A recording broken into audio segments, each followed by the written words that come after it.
This is SoundNotion, the weekly podcast for new music and music news. I'm Patrick Gulo. I'm Dave McDonald. I'm Sam Merciers. This week, we're delighted to be joined by Colin Jacobsen of Brooklyn Rider. Colin is a violinist. He plays with the Knights, Brooklyn Rider, and a few other ensembles, I think, too. Currently, he's in Germany. Colin, thanks for joining us today. Thanks. This is great. So, what's going on in Germany? Well, I'm near Dresden, which actually was a cultural capital of Germany for a long time, of course, and then after World War II, kind of wasn't for a while. But I think there's been a lot of investment in bringing it back to that place. And there's a chamber music festival called the Moritzburg Festival, which is just a little bit outside of the city of Dresden, and was started by a friend of mine who came from East Germany, went to Marlborough in the States, and that changed his life, and he wanted to start something similar to that here. So it was very, small, family run for a while, but has become very successful, and now has a festival orchestra as well as being a chamber music thing. Cool. And you're coaching students as you're there? Mm-hmm. Fantastic. So we've actually been talking about having you on the show a lot recently, just because your new Brooklyn Rider Philip Glass CD just came out, and I've been listening to that for a little while, and we kind of want to get your take on that. So we'll go over that later in the show. But I want to talk about Brooklyn Rider in general really quick. Tell us just kind of generally about the group and what kinds of music you guys do. Sure. Yeah. Well, we've been together with a name, Brooklyn Rider, for about 6 years now. My brother Eric is the cellist, and Johnny Gandelsman, Nick Cords, violin, viola. And but our relationships, I mean, obviously my brother and I go back particularly far, but Johnny and Nick I've known about half of my life, and we played in a lot of other situations before committing, as they say, to the marriage of a quartet. So I don't know, a lot of our experiences have been formed by playing in the Silk Road Ensemble that Yo-Yo Ma started. And so in a way we were together learning on the go and being exposed to a lot of musicians from many different places, and particularly formed a great relationship with a guy named Kayhan Kalhor, who's a Persian musician and has been a big influence on me. I'd say without him I wouldn't be attempting to create music as well. So, but also, I think we just aesthetically sort of share a love of certain things. One being very old classical recordings, speaking, like pre-1930s, and actually not in an attempt to recreate that, but just because it's so cool to hear the way people played when they were basically, they knew Brahms, they knew Ravel, and to look at a score when you hear a group like Adolf Busch's quartet play a late Beethoven quartet is awesome, because it's like they see so much in it, so the stuff really comes off the page and feels like it was written, yesterday. So right. Whatever the music we're playing, I think we try to, build it up from the ground. And so we end up playing with a lot. We do collaborations with people like Kayhan Kalhor, who I mentioned, and you mentioned Ko Umezaki, who we also met within the context of the Silk Road Ensemble, who's a shakuhachi player from Japan, and also has done, a lot of work with technology and music. And we do that kind of collaboration, but usually it's the result of a personal connection and a reason to do it, other than, oh, that's really cool, and approaching someone. But usually there's a personal reason. So. Cool. So you mentioned your experience with the Silk Road Ensemble. and also this love that you guys have of old recordings. And we have a friend, Nate Blyton, who's one of our usually one of our regular panelists on the show.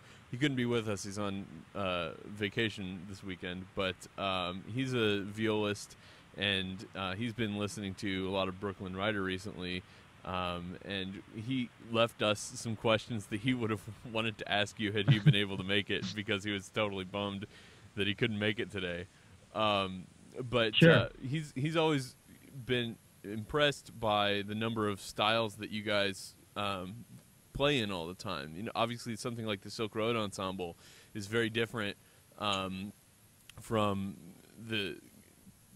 those old recordings that you were describing, and there's also some folk influences, and he mentions fiddle music, and one of the questions he had was how do you keep all of these different styles in your head at one time, and how do you practice all these different things and have them all at your fingertips?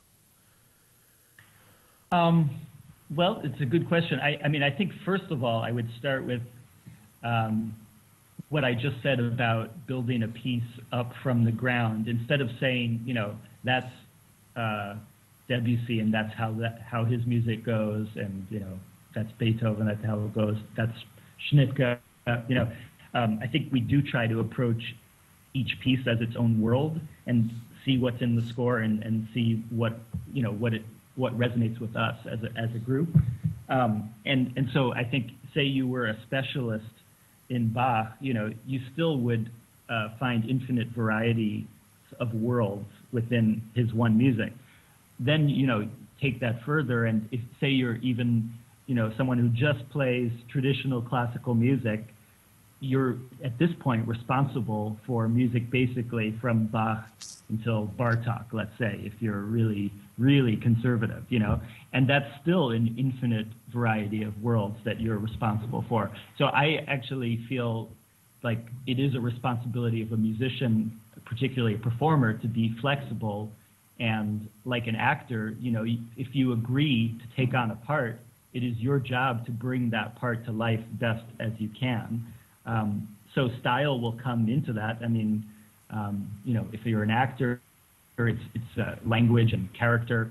And I feel no different, you know, trying to figure out what is in a piece of music, if it's Beethoven or, you know, Kahan's music, Persian music, except that, of course, you know, I would say that then, yeah, there are things that we grew up with, and you know, you're thrust into a new environment. What do? Luckily, I think as a quartet, we feel like we have a shared comfort zone where we can feel free to experiment and find our way. But also, in terms of styles, I think often we have a guide who will help us really get as quickly as possible into their music. In the case of you know, into the what is important, what is the important element he's looking for us in order to make our instruments work with his, in the context of what is not traditional Japanese music, and but it is using elements of that. So I think, you know, just trying to find common ground. And the good thing about when you put yourself outside of the style you grew up with is I think you have actually a better window into understanding the stuff that is at the core of what you do, because you actually go to the basics, you know, like what in terms of style or any kind of music, you know, there's rhythm, there's melody, there's how it takes place in space over time. And, you know, and then you try to go for it as best as you can, sometimes a little blindly, but yeah. So you go ahead, Patrick. I was going to ask, you know, you've talked a lot about switching, you know, between these different styles and stuff. Do you ever find yourself just casually sliding in a familiar style that you're used to playing from another piece or another a piece from another time or something like that, or a different technique that maybe a lot of people wouldn't play with, especially for a Beethoven string quartet or something like that? Do you just find yourself? Does that happen naturally sometimes? Let's see. I think that your mind makes connections, and I don't know exactly. I'm trying to think of particular examples. I mean, I think that whenever your mind is open to new sounds, that is part of your brain then, and so it's back there somewhere. And in terms of, approaching a Beethoven quartet, I think maybe just in terms of it not being an abstract piece of, classical music. And when I say that, I feel like a lot of times what it means to be classical and what you're taught in conservatory is sort of like a sheen that you can just cover stuff with, and then it sounds sort of fancy or something. So I think actually to strip away stuff and really try to find what's at the core there, and that often involves, I think Beethoven, Haydn, Brahms, they were very in touch with the music of their day, of the street, of, and I think that the connectedness to the people is in their music. And so I think stripping away the layers of centuries of classical aura is maybe something we strive for when we play an old piece like that. Right. So as a group within Brooklyn Rider, you compose, correct? Yeah. Are you the only one, or is that kind of a group thing? Does everybody in the group kind of take on those different creative roles?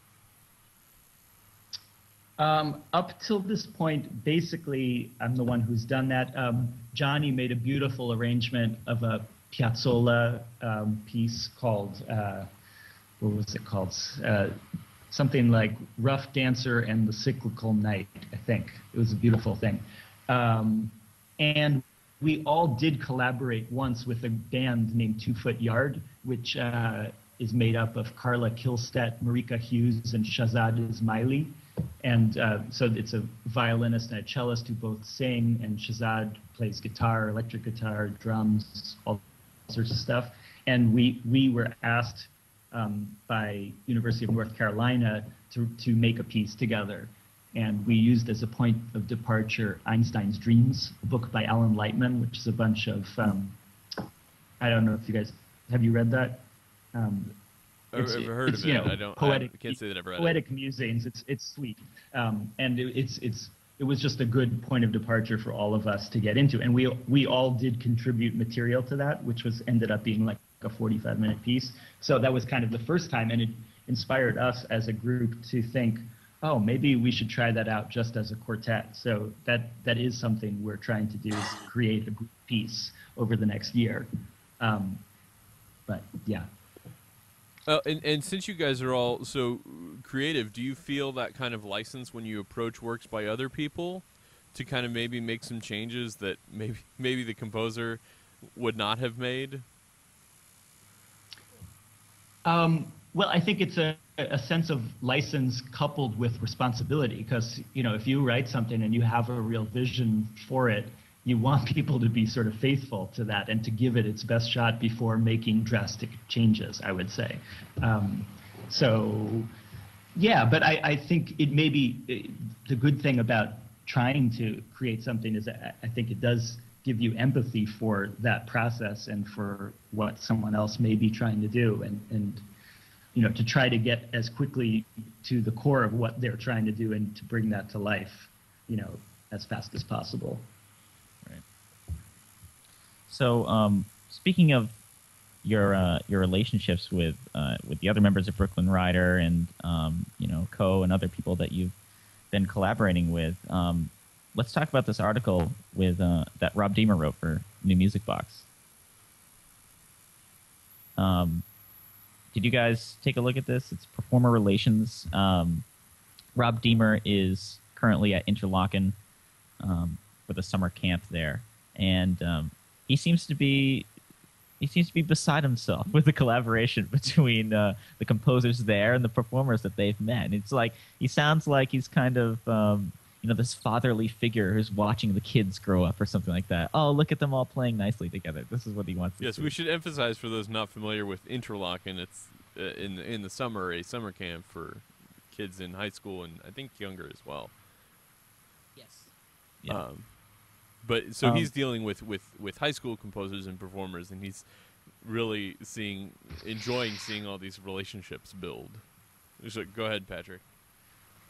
Well, I just wanted to say, it's great to see that kind of thing happen so early. Whereas, a lot of people have to wait until they're in the environment like a university or something, where Interlochen kind of has that already. But to be so young and have these collaborations, it gets that kind of that impetus going with the composer and the performer, and it's kind of like you're training yourself to be the artist you need to be successful.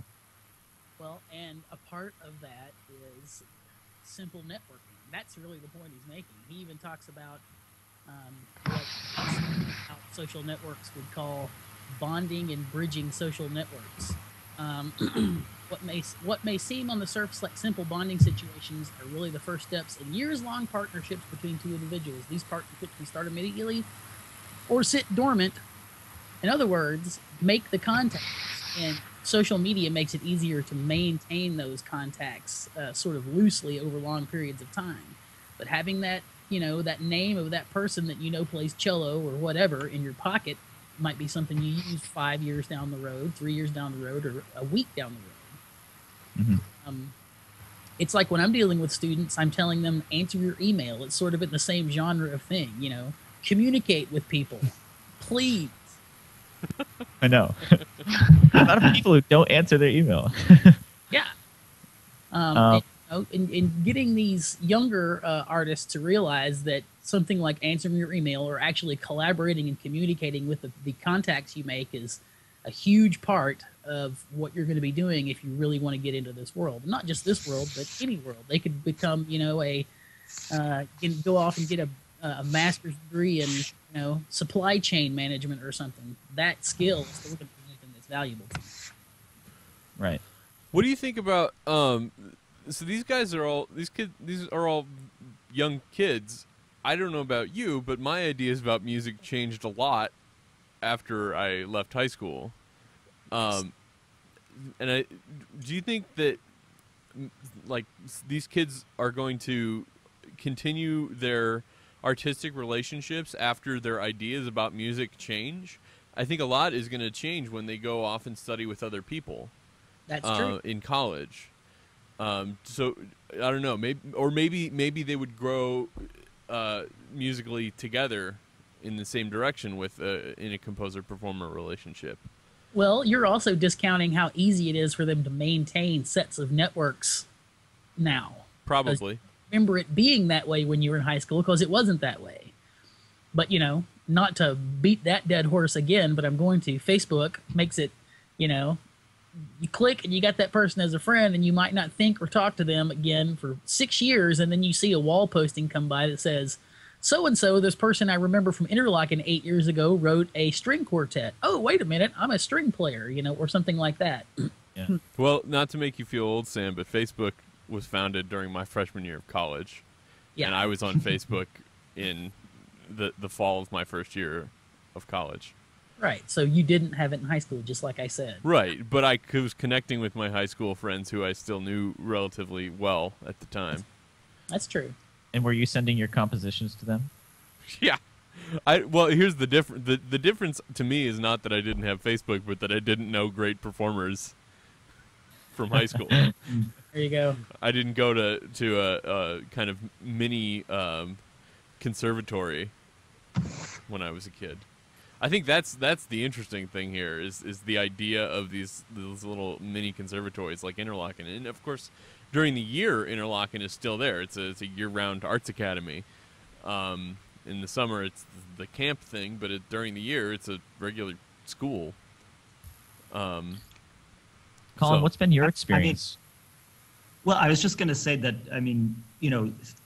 being in a festival right now where there are 40 basically college-age students in a festival environment, which is like a bubble unto itself, is always great. There's just a lot of energy to it, and there are times when out of that come lasting, lifelong relationships. And I just love the idea that this article is really talking about a relationship that involves,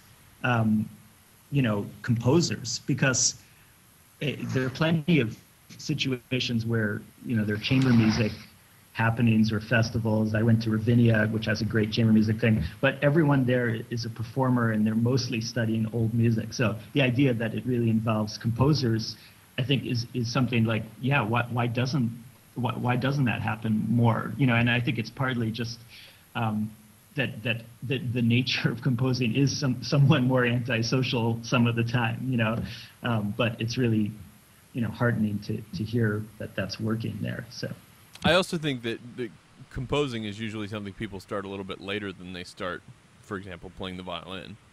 Also really unfortunate. Yeah. Yeah.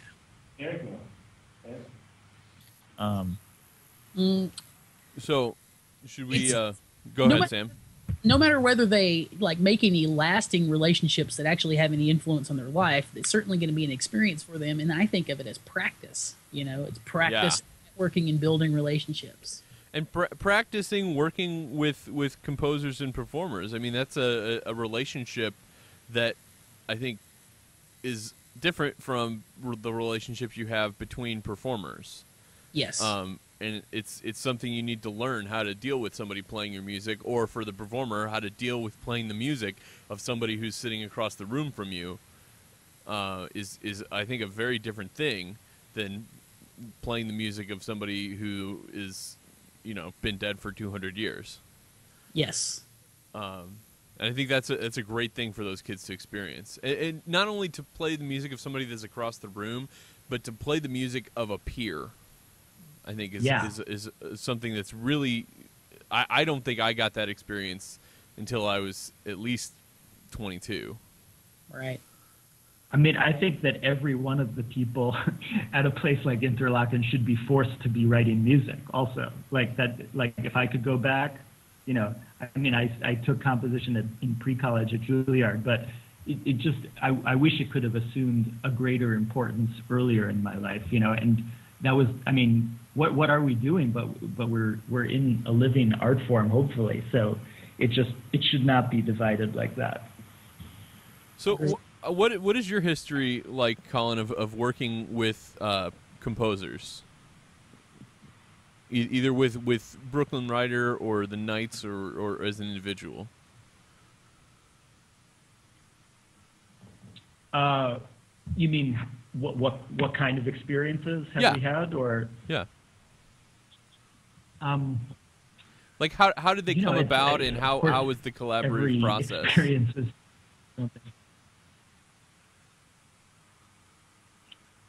Well, I think it's there are a number of reasons that collaborations happen, and some are because you just love someone's music.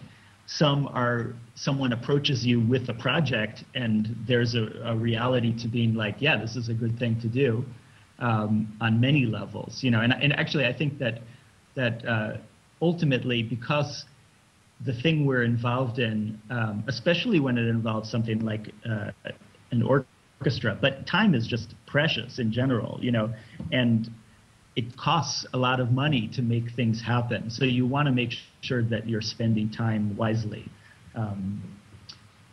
So I don't know. And I really like when a relationship has a chance to develop over time, and so hopefully is not a one-off. But of course, you can't predict every situation. But we've enjoyed with the Knights a lasting relationship with a composer named Lisa Bialava, who's written a number of works for us. Most recently, she wrote a 10-minute piece that is a study for a larger work she's doing in Berlin, which is a site-specific outdoor happening kind of thing. And so she writes in a lot of freedom into the score because people will be moving and playing, and So eventually, it's for this Tempelhof Airport, which is now a public park, but will no longer be perhaps in 2 years. But I would like her music because it has a mixture of I don't know, yeah, freedom and, you know, lyrical beauty to it, but not in a cheesy sense ever, you know. Yeah. Mm-hmm. But yeah, I don't know, you know, we get a lot, there are a lot of times when, or more and more as we do more, you know, we get approached out of the blue, you know, by website or whatever, by someone. And it, you know, that's harder to deal with because you're busy doing a lot of output a lot of the time. And so I think as a performer, most of the time, it makes sense for me more when you know, someone has recommended something. Oh, you got to hear this, you know, and that's the way it works for most of us with recordings or whatever. Like someone turns you on to someone's music. You're like, oh, you got to hear that. That makes a lot more sense to me than an unsolicited, you know, someone who doesn't know you at all or whatever, you know, approaching you. Well, that's the way it works with any job. I mean, right. Getting a gig, writing a piece for someone is a job. And everybody knows that most people get jobs not because of a brilliant essay or whatever, but because they know somebody at the company. It's the surest way to get a good, you know, to get a good look from the bosses. And I think that getting an ensemble to play one of your pieces is no different. Yeah. Having somebody vouch for you goes a lot longer than having a swizzy-looking website or anything else. Right.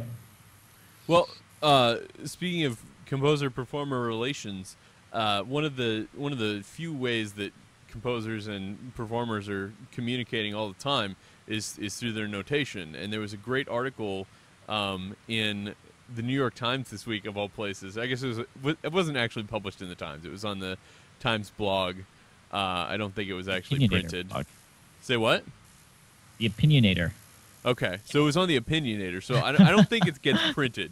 So let's make that clear. Hey, it's still part of the New York Times, though. It's the New York Times, and we'll leave it at that. And artists scoring outside the lines by coolest author name ever, Pat Muchmore. Succeed in his high school. You know, it's probably like Mook Moray or something like that. Yeah. So anyway, this article is about graphic notation, and well, not really graphic notation as much as Augenmusik, the music that you see with your eyes. And he has his own word. Oh gosh, what was it? What was it? Ergodic notation. Ergodic, yes. So ergodic notation, which is he kind of describes as music that takes a little bit of effort to get to what it means, more effort than usual from the person interpreting the score, and it's really interesting. He specifically brings up this kind of I guess does he call it a manifesto from Dennis DeSantis? Yeah, a manifesto on notation. Dennis DeSantis thinks that notation should be considered a set of instructions for performers and nothing else, and that anything that turns the score into this work of visual art is extraneous and wrong, and you should never do that. And he specifically cites the Augenmusik of Bode Cordier, which if I'm getting all that feedback from you again, Sam. As I was saying before, Skype technical issues rudely interrupted me. If you've ever taken a music history class and been subjected to the grout, there's a picture that I think we've all seen of the Heart score, Bode Cordier. I'm gonna put it up on the screen if you're in the video version of the podcast. It's a love song, and the score is kind of, he's bent the staff into the shape of a heart. And then, of course, we're all probably also familiar with George Crumb's brilliant work, Macrocosmos, in which he has several things like this, and notably Spiral Galaxy, the final movement of the first Macrocosmos, has the staff kind of swirled into a spiral. And these things don't inform the performance really at all. Well, not literally anyway. You're not there's nothing spirally about the music of Spiral Galaxy, and you could probably play it much more easily if it were written with a horizontal staff that we're all familiar with. So what do you guys think of this kind of notation? First of all, Sam, go ahead, Sam. I mean, it's not my thing, but I don't begrudge anyone who does it. By the way, ergodic, of or relating to a process in which every sequence or sizable sample is equally representative of the whole. So what he's getting at is that the piece is not just the music, it's the score. I think is what he's trying to say by using that term for what we're calling graphic notation, or whatever this notation is. I think the only downside to this is no one in the audience cares at all. And like, this is something, I feel like it's a nice thing and it should be shared with everybody, but no one like ultimately is gonna see it or anything like that, unless displaying the score in, as a piece goes, is like going to become a conventional thing. Well, and he kind of mixes these two ideas, which I usually try to keep separate, of Algen music, like the things that I just showed, where there's something that doesn't literally inform the performance, and graphic notation, which is a different animal, where there's something that is literally shown with something other than our traditional dots and lines. You're talking about something like Yoanji. Yeah, he gives some one or two examples of that as well. He specifically has this cage aria, which is on the screen again in the video, that has squiggly lines with different bits of text. This, as well as the crumb, are both available as posters, which I have somewhere in a box. But cool. I used to have this poster of the cage on the wall in my office, and I was working with a singer once, and he would always come in and shout one of the little lines on this page. But avant-garde composers selling merch. I love it. I know, it's great. It's I think Schirmer sells them. I think it's Schirmer, or maybe it's Peters. Whoever publishes Peters. You can go to the Peters website and order a poster of Macrocosmos page or of that cage page. I'm gonna do that for my new my new apartment, which I'm moving into September 1st. Save the date. Congratulations. No one cares. I care, Patrick. Did you notice how many responses there were to this article? How many, Sam? There's a lot. 25. I don't think that sounds like a lot on, compared to the average New York Times blog post. Well, I mean, but it's such a pigeonhole kind of topic to cover, and Sure. And it's not just like people are spouting off one little thing. There's a lot of long responses. Well, and I think something that's interesting is that he's also dealing with kind of there's a continuum between this stuff that's only meant for you to interpret, to see visually and think that's kind of neat, and the graphic notation of the cage aria that I just showed. And there are things like he's got an excerpt from Black Angels where the staff, it's a cutaway score. There are places where there's no staff, and there are also places where the four staff lines converge into one line, and that's is really is a really fun. Yeah, I mean, I'm sure it's hard. It's fun is it to hard play, to read? At least.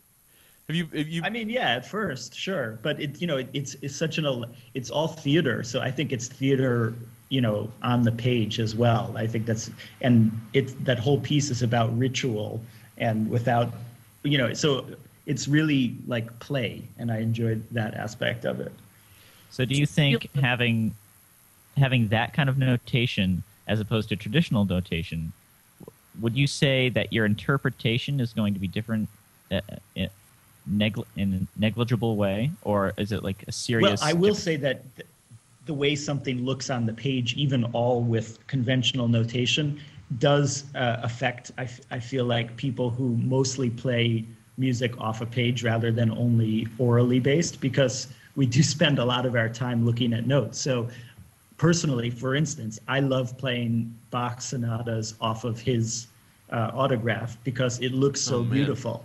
They're, like How when can he you has read a it? slur, it's actually pretty legible. It's not like Beethoven. That is totally illegible. Bach it's pretty clean, and the slurs almost like Crumb in a certain way suggest a swirliness to me a little bit, and so I don't know if that, is bullshit or what, but it's fun to go there. And definitely in terms of, when you're playing older music that has several different editions, really the way some of them are laid out on a page are much more enjoyable than others and much clearer.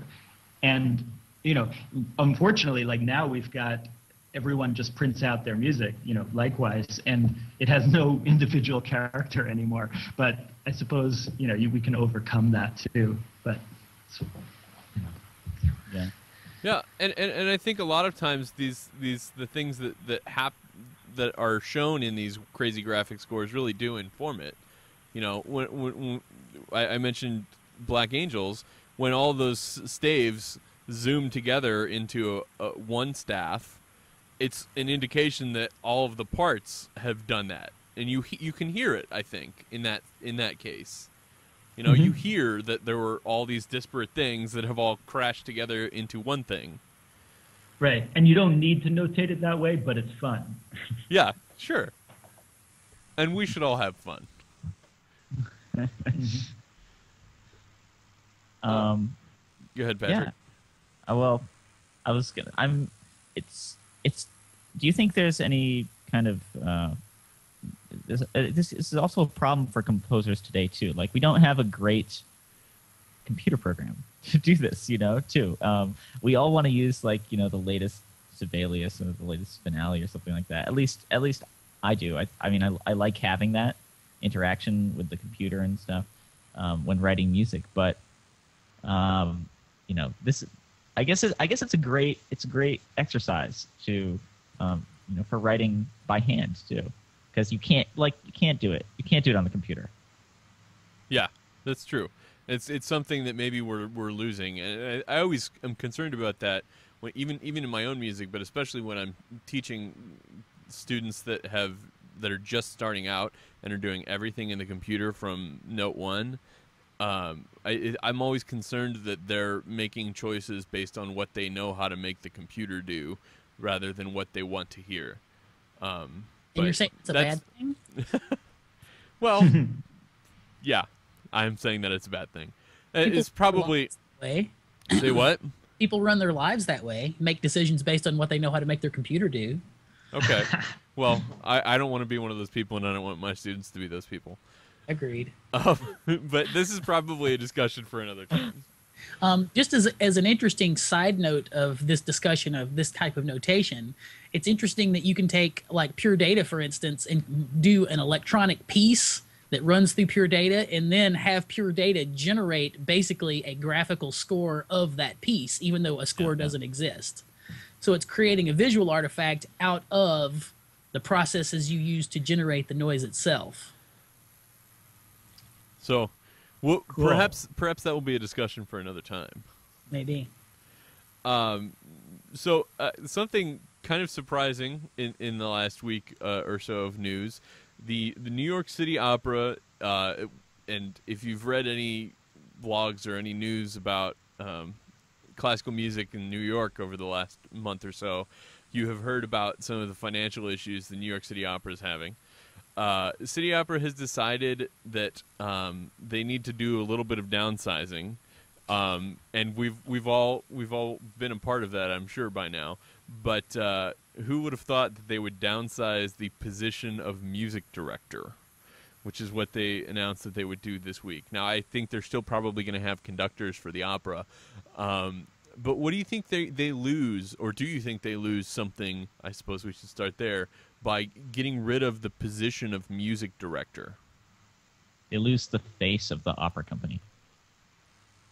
Aside from the divas who are, constantly appearing in different productions, the music director, it's different for a chamber orchestra or something like that. We talked about this a couple of weeks ago. But an opera company that has been around for a while, that's no longer going to be at Lincoln Center, You know, the music director is a big position, and it's the face of the company, and it's someone that engages with the public and that people know the company by. And I mean, yeah, they're going to be saving money by nixing the position, but I don't know if that's such a great idea. Well, the thing about it is it's hard to really express to me a hard, fast opinion about what effect it's going to have unless you know something about the inner workings of that group itself. Because you're talking about infrastructure and interpersonal dynamics and all kinds of other things. You know, for all we know, getting rid of that person might make things awesome there. The tendency is to think that it won't. One of the responses by Christian Herzog to the blog points out that the San Diego Opera hasn't had a music director since 1985. But then he goes on to say that he doesn't think they've had a really great opera, like a really great production during any of that time either. Well, I think there needs to be artistic leadership. Correct. You know, whether that person is, you know, the conductor of the organization or just an artistic leader, I don't know, you know, but definitely a huge organization like that without artistic leadership wouldn't work. But I assume they aren't planning to do that. I mean, I don't know their inner workings either, but I assume they plan on having strong artistic leadership. I think they need a face. A face? Yeah, there needs to be a face for an organization that big. Like, think about all your big orchestras and stuff. Like, MTT is like MTT. And you know what? Everybody freaking loves MTT. But you're just saying that as a PR professional? I'm not a professional, but I dabble in PR. You have to get paid. Just throwing that out there. I mean, I'm less concerned with the PR, though. That is, of course, I think important because it helps them to maybe earn some revenue that can help them reinstate that position somewhere down the line. But I'm personally more concerned with how this affects the artistic vision of a season. You know, putting together a direction for the organization artistically. I would be concerned that would be lost. And it's something that maybe, Colin, you can speak to how it's different in a building an artistic direction around a coalition of chamber musicians as opposed to an orchestra where there's kind of a guy that leads the whole organization in one direction. I mean, I can't imagine in a way what it takes to make an opera organization run. I mean, it's so huge and it's also operatic. I think in that article someone mentioned, you know, I mean, an opera company is operatic. There are just so many things going on. And I know just partly because my dad played in the Met Opera for over 30 years. So I grew up, you know, seeing all the commotion backstage, and that's just the actual production. Forget about, you know, what it takes to make a production happen. So, you know, well, with a quartet, I'd say that that can be pretty democratic because you've got 4 people. You can really deal with 4 people, you know, and people can take on different roles. And I think already you go to the size of the Knights, and we aim for as much inclusion and consensus building as possible, but ultimately 40 people are going to feel different about a lot of issues. So you have to have a little bit more of a sense of clear leadership. Then when you go to an opera, I think, you know, once again, people have to take on different roles, but there probably does need to be strong leadership. Otherwise, it's probably hard to make it work. Yeah, I would agree with that. But let's not forget that there's a long-running tradition in orchestras and opera companies and everything else. However, this is something we harp on this show all the time. It's getting easier for groups of people to collaborate and communicate with each other. All the infrastructure that, like, you would have had to have a corporate-sized hierarchy in your opera company, all that infrastructure, you know, anybody has access to that much infrastructure now. So, you know, but it had the ability to communicate and collaborate in larger groups of people is there, but you have to have the willingness. And I think 25 years from now, an opera company might look drastically different in how they do business just because they figured out how to use all these modern communication tools to make things work differently. Yeah. So who knows? Maybe this is a step in the right direction for them, but it. I mean, my only experience with opera is doing it in college and dealing just with the egos of those not very good singers in college was unbelievable. I can't imagine dealing with actual pros. What are they saying? In that article, it was like everything you've heard about opera is actually true. Like, it's that crazy. And I believe it. Yeah, well, the guy... It's like a caricature of itself. Yeah. Director of the orchestra, so you have to assume he knows some stuff about what he's saying. Well, I think we should probably, for time, we're running pretty long, which is fine because we've got a great guest. Thanks again for joining us, Colin. I think we're going to move on to our pick of the week, which is going to be Brooklyn Rider's recent Philip Glass recording. Colin, do you want? Is there a favorite track on this? This is a double album, which is really great. So much music. Do you have a favorite track on here that you want to talk about or you want to bring to our attention? Sure. I mean, for us, it definitely was a journey to learn all of those quartets of his, and I think it came about because we decided to learn Mishima, the third quartet. And program that with, I think we played it originally with Mozart E-flat quartet, maybe Debussy quartet, and I don't remember, but we just went for it and really enjoyed it. And someone from, I think, Philip's label was there, and they had wanted to record all of his quartets, so they proposed it to us, and then we decided to go for it, and really enjoyed the fact that, like I was saying earlier, within one composer's world, there can be many different worlds. I think that aside from the first quartet, which is sort of even the language that most people know as Philip Glass, the second movement of the fourth quartet is incredibly beautiful, and maybe, it sounds more like Messiaen a little bit to me than a lot of his music does. So I love that track particularly.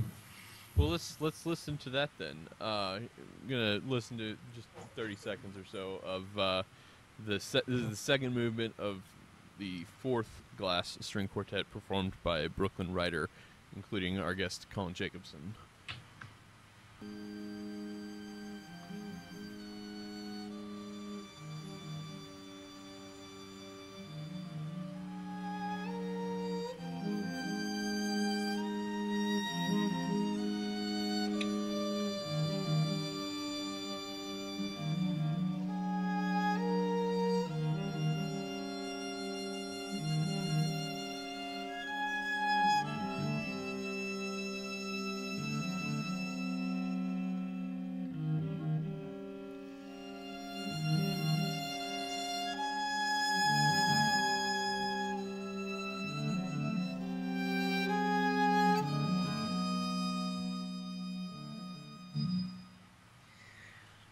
I agree. That is beautiful.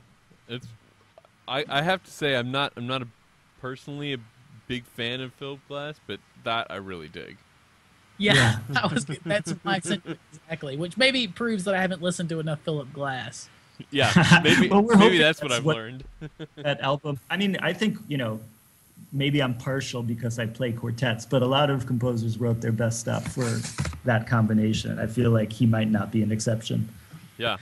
Yeah, it's amazingly colorful. I thought there's such a diverse collection of sounds in that little clip that we listened to for what I usually think of as a very homogeneous ensemble. And Colin, I agree with your assertion that it sounds like Messiaen. It kind of has that that kind of patience that you hear in Messiaen, and like not a sense of patience that I normally would associate with Philip Glass. I mean, he might take a long time to get somewhere, but there's going to be lots of sawing up and down the instrument usually to go along while you're waiting, you know? Mm-hmm. So, yeah, and also just the harmonic sense is less sort of diatonic. I mean, and the melodies sort of stretch out, you know, over a long period. Yeah. Right. What's been your relationship with Philip Glass in doing this CD? I mean, I think he's a composer who generally writes this. I mean, he's, first of all, hugely prolific, and I think he's just always writing. And he's not someone who tells people how to play his music, I think, generally. Like, maybe that's his Buddhist philosophy or whatever, but he's pretty hands-off when it comes to it. I think, he's heard the album and told us he likes it, so that makes us happy. But, you know, I think he puts his music out there, and the world does with it what they will, you know. Right. That's interesting. I wonder if that's something to do with his experience with his ensemble in making it kind of like a band feel. You know, you put this thing together and you play it for you, but if anybody else wants to take it and do with it whatever they want, that's cool, and they can, you know, rework it to suit their needs. You think? I wonder if that's kind of part of that. His band experience might be, yeah. Mm-hmm.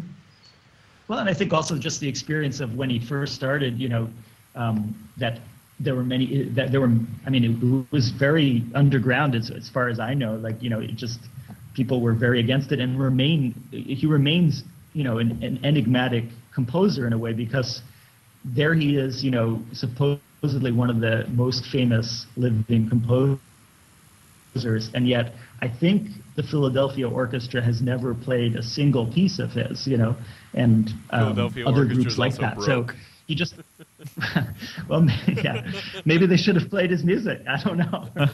Maybe.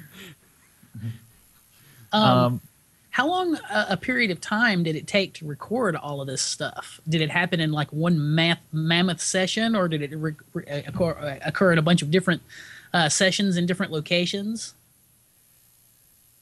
Originally, it was going to happen all at once, and we spent a bunch of days recording, and for various reasons, the process was flawed, and we ended up really wanting to redo some of them. And as that goes, you know, we had then more performance experience with a number of the pieces. So ultimately, it felt like a good thing. I mean, that's the problem with recording. It's like at any moment that you decide to record, in a few years, you'll probably understand what you're doing better, but, you know, that was the moment to do it.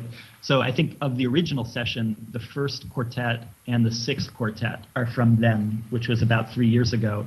And then we recorded 2, 3, 4, and 5 in several other sessions over the course of 3 years. Oh, over the course of 3 years. Wow. Were there any of these pieces that you found particularly difficult to kind of wrap your head around artistically when you were putting this recording together? Let's see. I'd say that you know, we started playing the first piece that we learned, Mishima, right as we were becoming Brooklyn Rider, and in a way, you know, sort of the way Bach's well-tempered clavier is, you know, not only music but is meant to teach something. I feel like we took his music as our well-tempered clavier a little bit, because it really, since you are stripped bare in a sense, you can really focus on the elements of quartet playing, you know, and finding good blend and good textures, and feeling rhythm as a unit.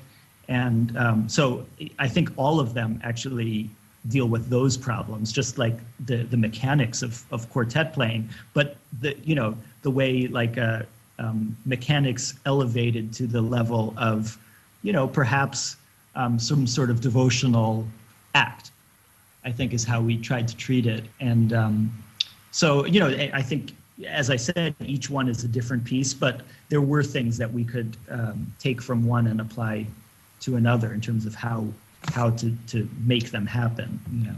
Yeah.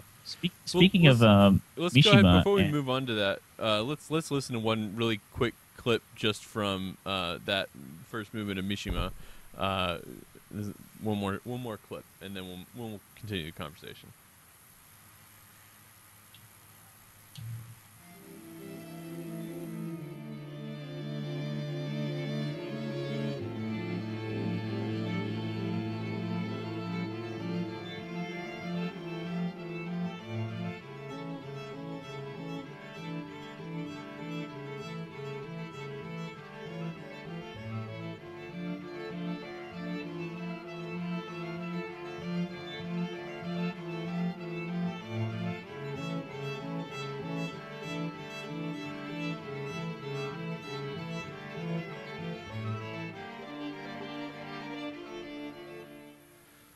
So that was some of the. Sorry, first that was movement. actually. Was that it? was a.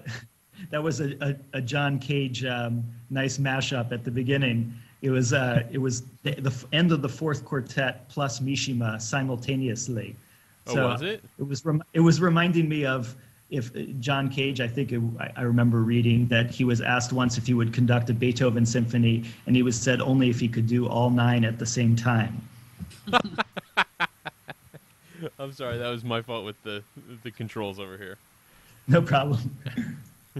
But yeah, I know what you mean when you're talking about trying to find the rhythm. Like once you get the groove going, especially in some of that kind of music that we all know Philip Glass for, it sounds like you can just kind of go right into it.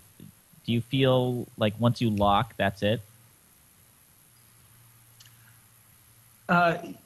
It's great playing it live because it does take on very different dimensions depending on the space you're in and who you're playing it for and how they're listening and how you're feeling that day. And ultimately, it really does require being incredibly present and not fighting with each other. But yet, as soon as you let down your guard, you feel like you're not in the groove anymore. So actually, it's not easy for sure. Yeah. One thing that reminds me of something else I was curious about. You said this is something that you had started playing as a group at the very beginning of the group itself. And one thing that we talk about sometimes in new music is it's kind of sad that a lot of these works are performed just the one time and are never brought up again. And I'm wondering how the multiple performances that you've had the opportunity to give of this individual piece has changed the way you play it. Has that kind of evolved? For sure, yeah. Well, let's see. I mean, I think that just the feeling of playing it has become more and more just internalized, so it doesn't feel different than playing any other kind of music. It's just playing music, and I think that it's just been heartening to have people who often come up to us and be like, we thought we didn't like Philip Glass, and then enjoying it. So and I think that's a live experience. It's hopefully that by treating it as the music, then someone listening will treat it the same way. But I do definitely agree. I mean, with whatever we play, it's really great not to do it just once because you don't learn a lot that way. Well, and the music itself, I think, actually changes its meaning over time. I was thinking about that with the Schnittke that we just played here, which is now from the 70s. And it was funny because after we were at this reception just now and someone was saying, oh, it's amazing, like in 50 years, this modern music will be just so understandable. And I was wanting to tell him that actually this music we just played was about 50 years old. But, I mean, that said, people did really respond to that piece. I think it's incredibly effective. But I feel like playing, it's just one of those things. Like there are tons of very dissonant stuff that sound very dated in a way, or they sound not that dissonant in a way to me. They sound actually beautiful. And I wonder, I sometimes wonder was he really meaning for it to be as dissonant as it sounded the way people first played it? Or is it just that they weren't hearing what he was hearing in it, and time has allowed our ears to grow up a little bit more? I don't know, you know. I think it's probably a little of both. Yeah, as a composer, I've had plenty of experiences where I do groovy little things sometimes, and oftentimes a group is playing it finger quotes correctly, but they're just not getting it, and then you have a conversation about it, and then all of a sudden, even though not anything that you can really put your finger on has changed, all of a sudden it works. Mm-hmm. I bet it could be measured in probably the overtones of what is going on out of their collective thing. Like you could see the results if you could chart it all, but I don't know if that's true. Science. Mm. So I think we're going to have to cut this off. It's going a little long, but that's cool. Thank you so much for joining us, Colin, from all the way from Germany. And sorry we had some technical issues with you there, but thanks for joining us. No problem. It's been fun. That does it for this week's SoundNotion. If you have any comments on any of the stories that we've talked about today, or any of the questions or conversation that we had with our guest, our guest Colin Jacobsen, or any questions about Brooklyn Rider or comments about the Knights, you can share those with us on our website. You can go to soundnotion.tv/SN, and you can leave us a comment on this episode. You can also connect with us on Facebook and Twitter. If you like the show, we'd love for you to share it with your friends or donate using the links on our site. SoundNotion's introduction includes music by our own Patrick Gulo and video by Tyler Lepp. Thanks again for watching and listening. We'll see you again next week.